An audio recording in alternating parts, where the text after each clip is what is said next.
Hey, welcome everybody to another episode of the Grueling Truth Boxing Show, brought to you by Gridiron Mo, a new interactive football app where you get to call what you think the offense or defense should do during a live NFL game and see what all other fans have called also. Check out Gridiron Mo at www.gridironmo.com.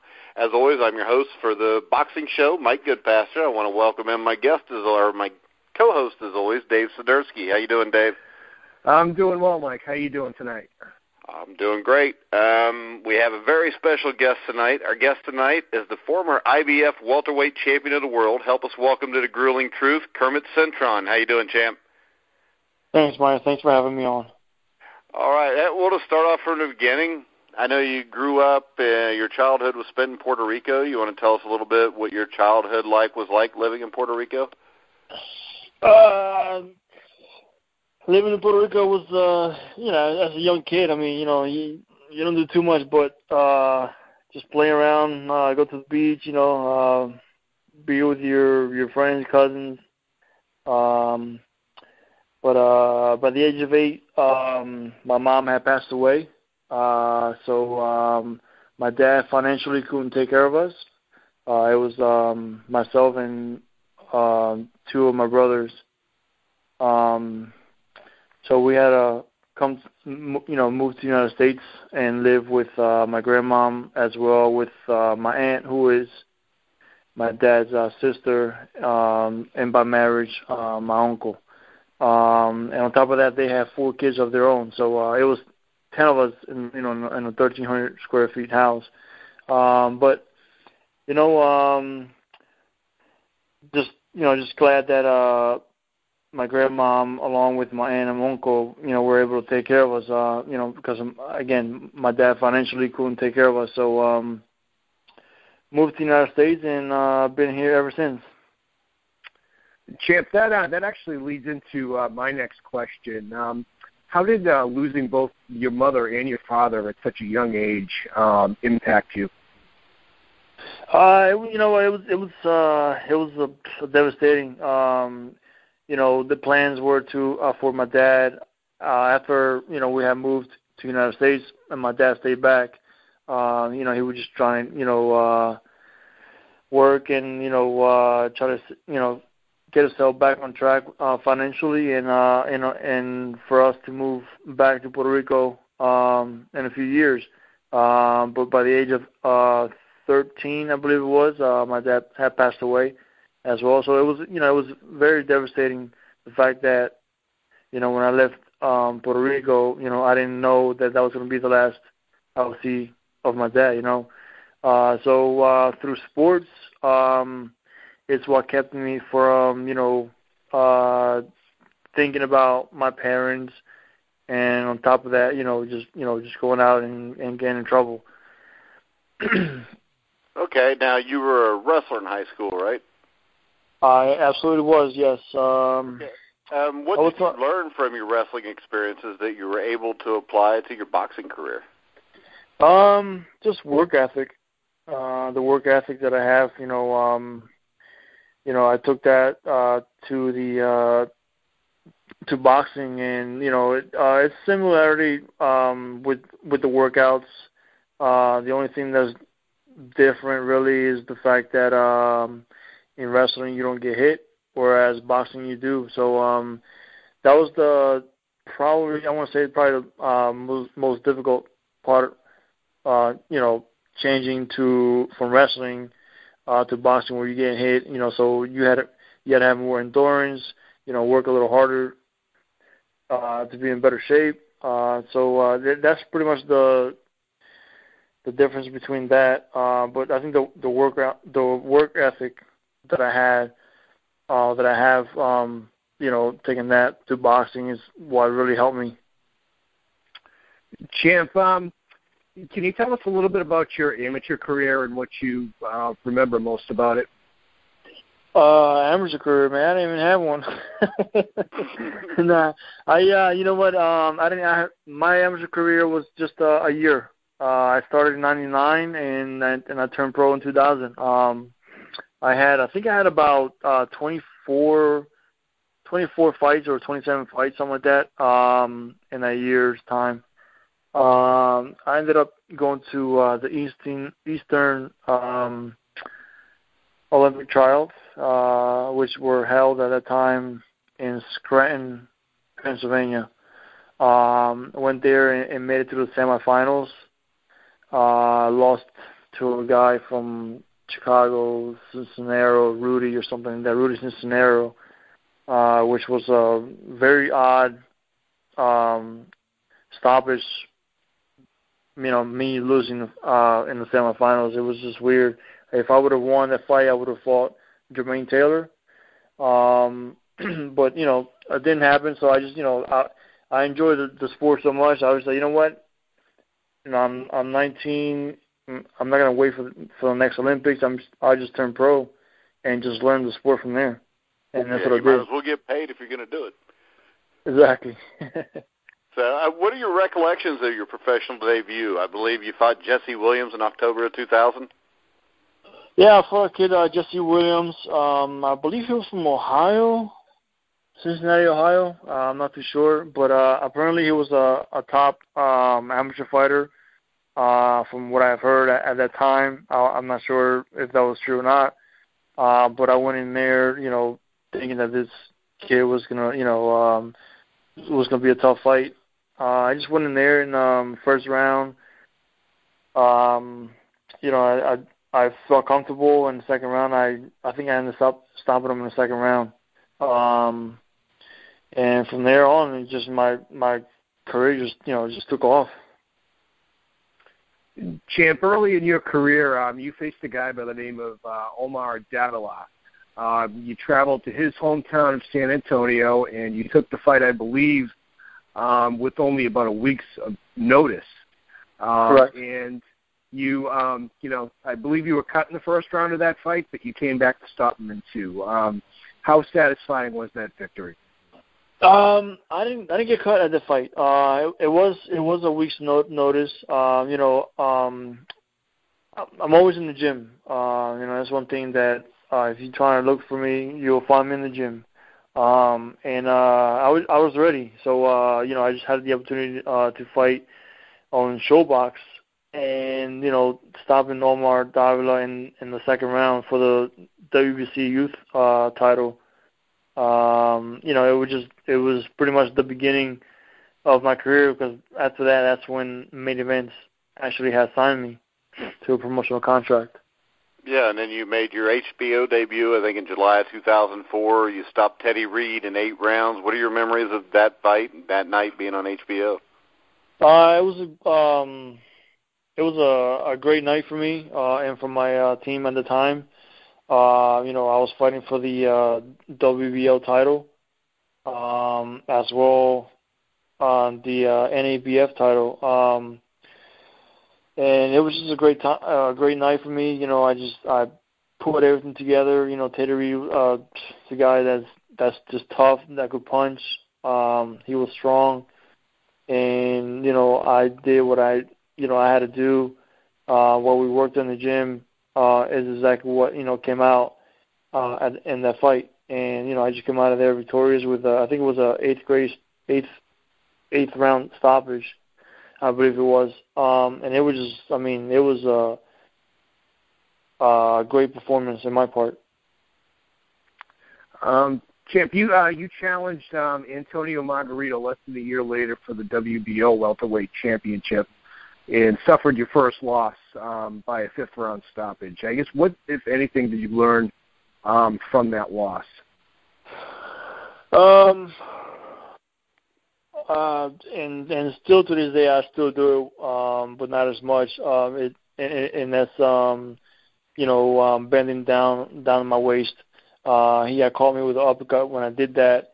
That cut my eye, and from there on, I could not see out of the eye. And where the cut was, it was actually on my eyelid. It wasn't on my eyebrow. It was actually on my eyelid. And it just felt a burning sensation. And on top of that, I just felt like my eye was like, it was like sticking out. So I just lost focus in that fight. And, it just didn't go my way. And again, I think I was like 24-0 with like 22 knockouts, something like that. But still young in the sport. So the experience wasn't there. But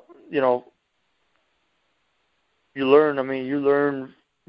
I did get the experience that I needed, the exposure that I needed in the fight. But my biggest thing was just bending down my waist, and when I got hit with that uppercut, I mean, like, I took that and I'm like, man, I really got to stop doing that. Yeah, so a little over a year later, you took what you learned there and actually won the IBF welterweight title over Mark Suarez. Can you tell us a little bit about that night, what it was like to finally be the champion? Yeah, it was a good night. The fight was in Florida, Palm Beach, Florida. And another guy who's big welterweight. I think it was like he was a little taller than me. I think he was like 6 foot tall. He was strong. In the first round of that fight, in the first 30 seconds, he hit me actually behind the head on my ear, and it kind of like somewhat felt my legs going, and I was a little shaky. I went down, but the ref called that a foul. And I remember hearing I can't remember the trainer's name, but telling Mark Suarez to, like, hey, he's hurt, jump right on him. And as soon as I heard that, I shook it off when I got up, and I heard his trainer say that to him. I was ready to go, and I just put my combinations together. Worked on my jab, counter punching, and I think by the 5th round, he ended up quitting. I stopped him in the 5th or 6th round, and just became the IBF world champion, and actually, Emmanuel Stewart was my trainer, and at that time, I was his first true Puerto Rican champion that he had on his stable. I know he's had Camacho, Hector Camacho Sr. and another fighter that was Puerto Rican, but they were already champions when they came to Emmanuel. So Emmanuel Stewart and I made some history that night, and it was a good night. Champ, you then lost the title in a rematch with Margarito. What made Antonio Margarito such a difficult opponent for you? Just fighting the wrong fight against him. I just threw it toe-to-toe with him in the fight, and I made the biggest mistake where I counterpunched with a right uppercut that it missed, and I was on the ropes. And when I threw the uppercut and I missed, I left myself wide open for a body shot that he just caught me, like, perfectly.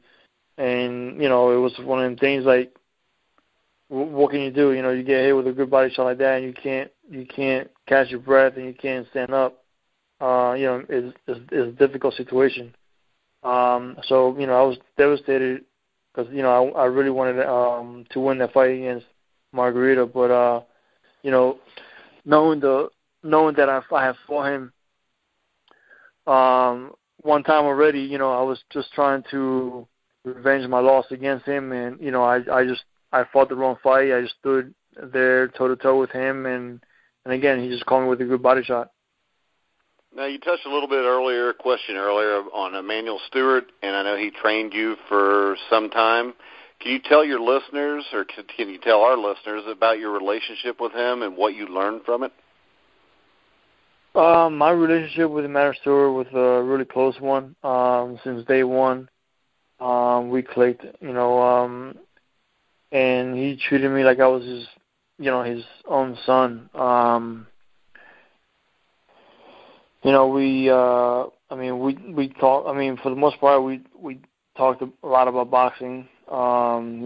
He would just share me stories about his days with Tommy Hearns, Sugar Ray Leonard, McKenzie, Hilton McKenzie. I mean, those guys, and it was just a great experience. You know, getting to know Emmanuel, and and the fact that he was just such a huge trainer, famous trainer. And I didn't really see it that way. He was just, down to earth guy. I mean, like, he couldn't walk in Detroit in the streets. I mean, without him getting mugged. That's just how much people know him. So I think only him and Tommy Hearns can pull that off, can't they? Oh man, it was crazy. But just the fact that when Emmanuel Stewart's brother had passed away, they lived, or Emmanuel Stewart's brother lived with him, like 2 years later or 3 years later, and the fact that he didn't let nobody else but myself stay in his brother's room. That was that just showed that how much Emmanuel Stewart cared for me and what he thought about me. Champ, you fought to a draw with Sergio Martinez in February of 2009. Can you tell our listeners what your recollections are about that fight? That fight was a crazy fight. It was a back and forth. I've watched that fight maybe 7-8 times, and and when I watched it, I mean, like, I was like, oh, I gave him that round. Oh, I gave myself that round. Oh, I gave him that. So it was just going back and forth. And but then I think the 10th round and on, I felt like I saw that I was, winning those rounds, especially in the 12th round when they took that point away from him. My mistake in that round was the fact that I stopped fighting. And, on my mind, I was like, oh, my God, I got this fight. And I got this fight. I'm going to win this fight. All I have to do is just, move around and I'll fight him. And that was my biggest, mistake on that part. But even before that, I mean, like, I think in the 7th round, I believe it was, where he just caught me with a shot that I walked right into. And the shot was so hard that, like, my ears, like, it, like, sucked air. And then, like, for, like, a second, it released air. And it was, like, this really loud, like, whistle type noise coming out of my ears. I was like, whoa. And that's when I dropped my hands. I was like, whoa, what the heck is that? And then I took a knee. It's not that I was hurt from that punch. It was more the fact that, like, I've never felt anything like that in my ears. So I took that knee, and and I know where the ref was. I knew where I was, and I know where he was at the count that he was at. And I just kept arguing with the ref that, hey, it was a headbutt. To me, at that night, I felt like it was a headbutt. I stood up right at 9, and when he waved the fight off. I was so confused. I was like, "Whoa!" I was up, and my manager and my trainer just jumped in the ring and was like arguing with the ref, saying why he stopped the fight when he got up. He stood from the count. He beat the count, and he was actually saying he waved, meaning that the round was over, and that's where the confusion was at. But I honestly thought that I won the fight, but then again, the judges saw it as a draw, and they called it a draw. Well, and you talk about crazy fights. A little over a year later, you fought Paul Williams. You want to talk a little bit about that fight?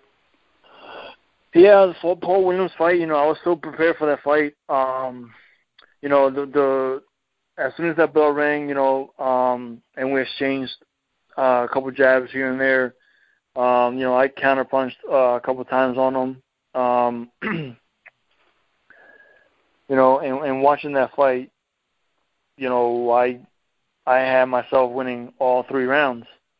Just by counterpunching, and he wasn't really landing anything. And I heard him in the 4th round, I think it was. And I hurt him bad. I know he was hurt, so I was just taking my time. During that exchange, I know, he kind of like bent down, so I took my elbow from when I threw the punch and I missed, and put my elbow on the top of his neck, back up behind his neck. I put my elbow, and I was putting so much pressure because as a fighter, I've learned from different fighters like Bernard Hopkins. You can tire somebody out that way. So that's what I was doing. I was putting so much pressure that when he was trying to fight his way up, he was going to get fatigued. So when he fell, my momentum from putting so much pressure down on him, my momentum took me a way that I couldn't stop myself, and I fell out of the ring. Now, when I fell out of the ring, the first thing that I hit was a TV monitor behind on my left side of my back that took the wind out of me. So when I was on the ground, the doctor came to me, and right there and then he asking me if I was ready to continue. Well, I'm trying to catch my breath, gasping for air, and he's asking me if I was ready to continue. Well, in my mind, I'm trying to catch my breath, but at the same time, I was thinking I have, a couple minutes so I can recover and get back in the ring.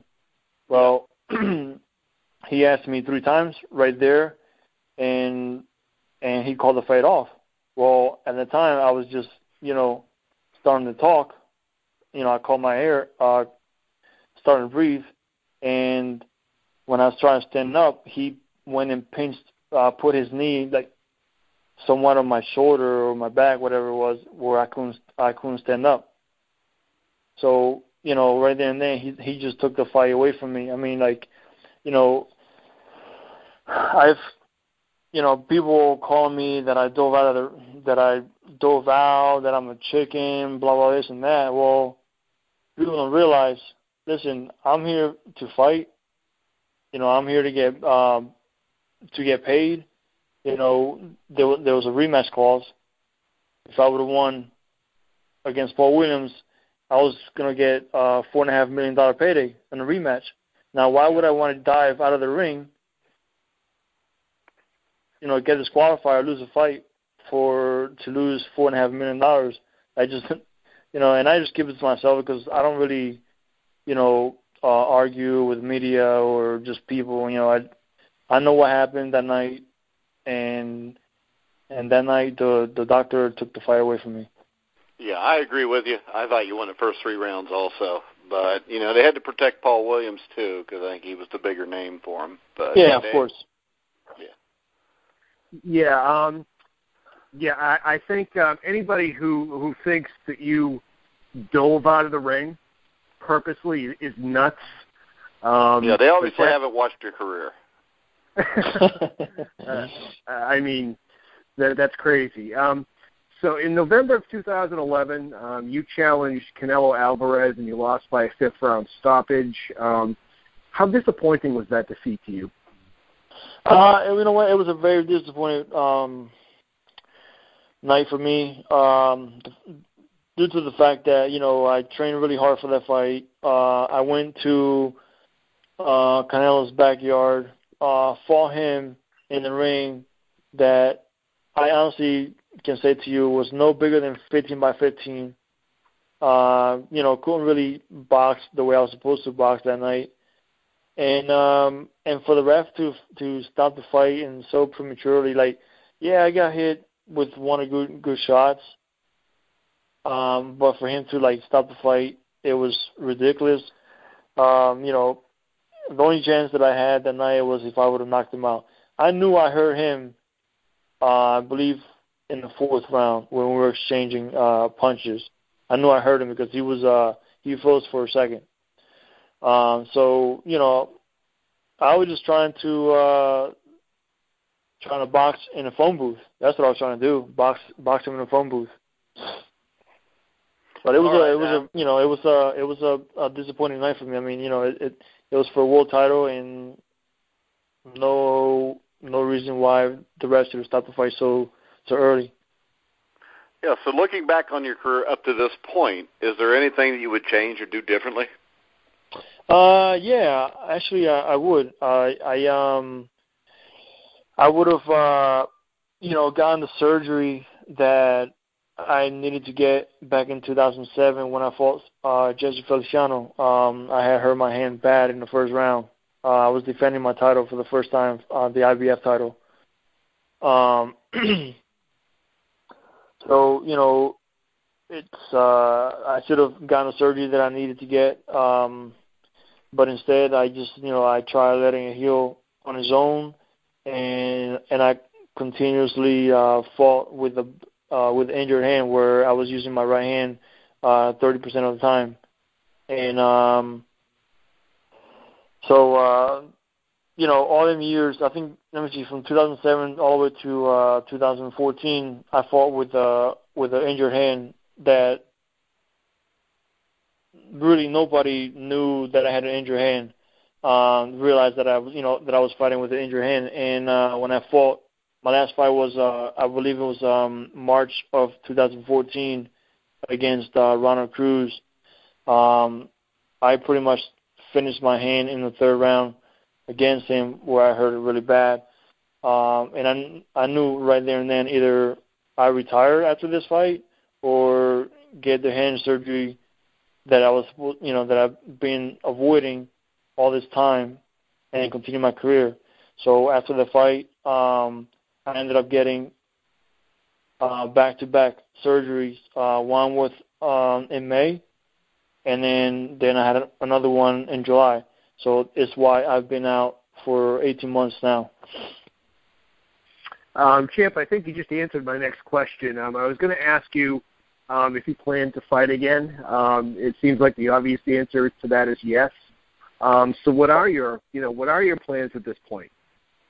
Oh, right now, well, I'm back in the gym. As a matter of fact, today I started hardcore workouts where I'm getting ready for a fight. I'm hoping to be back sometime in December. If not, early next year. But I'm gonna be training like I'm fighting for sometime in December. So yeah, I'll be back. My right hand is great. I've been punching really hard with it. I sparred a couple times, just to test it out, and I've been rocking some of the fighters that I've been sparring with, and and my hand has been feeling absolutely great. So who's going to be your trainer in this comeback? My trainer is going to be Joe Pastore, who's been with me since day one. He was actually my manager as well as my strength and conditioning coach. But all these years together, there's no reason to look for another trainer. Even before this, I had a fallout with Joe Pastore and Marshall Kaufman, who was the head trainer. After the first Margarita fight, we had a fallout. And then that's when I went to Emanuel Stewart. From Emanuel Stewart, I went to Ronnie Shields. From Ronnie Shields, I came back home and just talked to my trainer now, Joe Pastore, and we talked things and worked things out. And I've been with him for the last fight with Ronald Cruz. Champ, is there anybody in particular that you would like to fight at this point in your career? Right now, I just want to get back, get a couple tune-up fights in, and then, go from there. But I just want to rebuild my career back, and, hopefully by the end of 2016, I can be fighting for a world title. All right, now you've been in the ring with Canelo Alvarez. He's got a big fight coming up with Miguel Cotto. What's your take on that fight? I'm gonna go with I'm sorry. I'm gonna go with Cotto, in this fight. And the reason being is because Cotto has a lot of experience. He's a great fighter. He can either box you or he can brawl with you. And the fact that a lot of people make Canelo sound like he's this big, strong puncher. And really he's not. I didn't find him to be so powerful as people make him seem like he is when I fought him. I don't think he can be withstanding going to the Cotto going to the body. I've hit him a couple of times to the body, and it just seemed like he didn't like it to the body. Well, and no fighter likes it, but it just seemed like he couldn't take a good shot to the body when I fought him. So I'm just gonna go with Cotto. Cotto really digging to the body and stomping him actually. Okay. What weight class do you plan on fighting at in your comeback? I'm going to be, getting back at 154 and, go as low as 152, 151 just to see where my body, how my body reacts or how it feels, I should say. And if it feels good at 151, and, just keep dropping the weight back to 147. All right. Dave, you got any final questions? Actually, just one more. Champ, aside from yourself, obviously, who would your favorite fighter be, either past or present, that you admire? Past fighter. I mean, I enjoyed Roy Jones Jr. and Tito Trinidad. They were, my two fighters that I really watched. You can really say they're like my idols growing up. Watching boxing. Good choices. All right. Well, hey, Kermit, it was really a pleasure to have you on the show. We wish you the best in your comeback. Hopefully we can have you on again during your comeback. I really appreciate you having me, Mike. And, yeah, definitely anytime, just give me a call. You have my number. Let's go from there. All right. Thanks a lot, Kermit. All right. Thanks, thank you. Kermit. Have a good night. All right. All right. So, Dave, pretty good interview. I think you still got a shot to make a difference, too. I mean, if you look at his career, Ronald Cruz is a good fighter. And, I mean, he took care of Ronald Cruz with a messed-up hand even a couple of years ago. So we definitely going to have to follow this one and maybe have him on before some of his fights. That sounds good. I mean, he's only, maybe 35, 36 years old, and he can punch. Yeah. And that makes him dangerous. Yeah, he's a lot younger than us.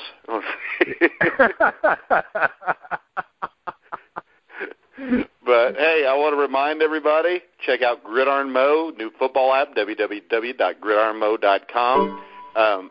Upcoming shows this week will be Wednesday. You'll be able to check out the Cincinnati Bengals Weekly Show with myself and Joe Kelly. We will also have a special guest this week on the Bengals Show with former Cincinnati Bengal free safety Barney Bussey, who played late 80s, early 90s for the Bengals. We'll be reviewing the Bengals win over the Pittsburgh Steelers, previewing the game against the Cleveland Browns.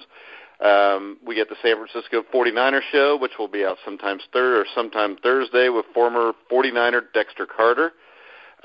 We have the NFL Pick'em show, which will be out Wednesday also with, of course, myself, Matt Andrew Scavage, Leon Searcy, and from the Denver Broncos, starting offensive guard during the 1980s, Mark Cooper. I'd also like to bring up the fact that Dave Sidursky is still the best guest picker we've had in terms of games won. So Dave might be able to be in the playoffs. I would like to bring up the fact that I am blowing everybody out in the Pick'em show, too, by the way. I'm up like 8 or 9 games on Leon and Matt by now. So they keep getting against the Bengals. I tell them you shouldn't do that, but they do it. But, so, make sure you check out the Grueling Truth Facebook page. Follow us on Spreaker. Follow Dave Sidursky at? Dave at DCS5099 and on Mythical Boxing on Facebook. All right, you can follow me at RiverMonster11. So you got any final words for this week's boxing show? Great interview and, great time as always, Mike. And, it does look like our two teams, if the Broncos don't get in our way, it looks like, we may be seeing the Cincinnati-New England AFC Championship game. Well, I think the Green Bay Packers are a little overrated going in anyways. I don't think their defense is as good as people say, and I don't think their offensive line is very good. So I think people might be reading too much into one game. Could be. We'll have to see. But I didn't expect. Well, I think the big thing between the three of them is probably going to be the two teams to sustain the least amount of serious injuries in between now and then. Yeah. Because I do think agreed. The three teams are fairly evenly matched. It'll be interesting. Which is why they're all undefeated. But, hey, what do you think about the Indianapolis Colts cheating with Andrew Luck's broken ribs and keeping it from everybody? What a dumpster fire that team is right now. See, they should have been going and trying to rat people out. They should have worried about their own stuff. I think they fumbled 3 times in the first half from the part of the game that I saw. It happens. But they were only down 10-3. So. Yeah, they could go 6-10 and still win the AFC South. Yeah, hey, I think the Jacksonville Jaguars could win that division now.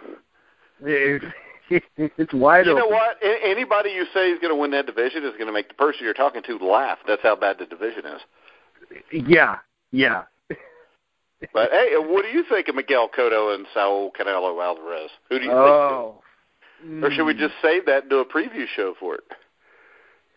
Maybe we can do a preview show. I think we should do a preview show for it. I think it's November the 17th, isn't it? Yeah. So that would mean next week's show or the week after, somewhere around there. Might be next week's show. We might have to do, or we might have to do an Alvarez-Cotto pre-fight show. But all right. Yeah. Well, once again, we would like to send thanks out to Kermit Cintron. Great guest tonight. So make sure you catch us next week on the Grueling Truth Boxing Show. Follow us on Facebook. Check out all the football shows, baseball, basketball. But for Dave Sidursky, this is Mike Goodpaster. You've been listening to the Grueling Truth, where the legends speak.